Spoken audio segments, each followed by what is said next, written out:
The steps for removing the interior door trim panel on the CLK consist of removing screws, some trim, and plastic clips. The first step is to remove the speaker triangle. This is done by inserting a wedge at the top and prying toward the inside of the car. And then there's one electrical connector to remove. The next step is to remove the stainless steel trim.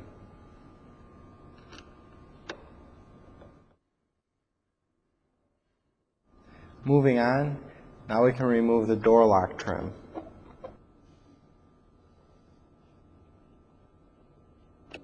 Now we'll remove the screw behind the SRS tag.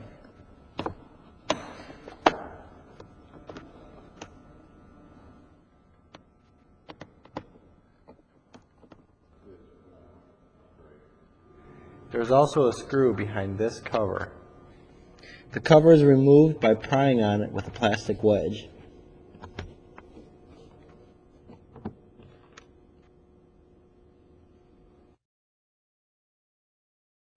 At this point, it's time to unsnap all the plastic retainers holding the door trim panel in around the edges.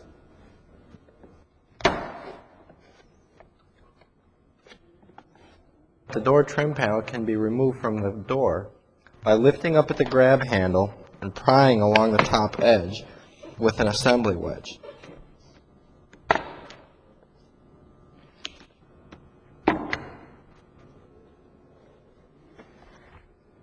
Now we can remove the door pull cable by pulling back to release it and lifting it off the hook.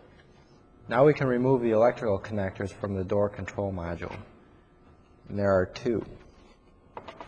One for seat adjustment and one for the windows. The last electrical connector is for the light in the bottom of the door panel. And this can be removed by popping the light out and unclipping the connector.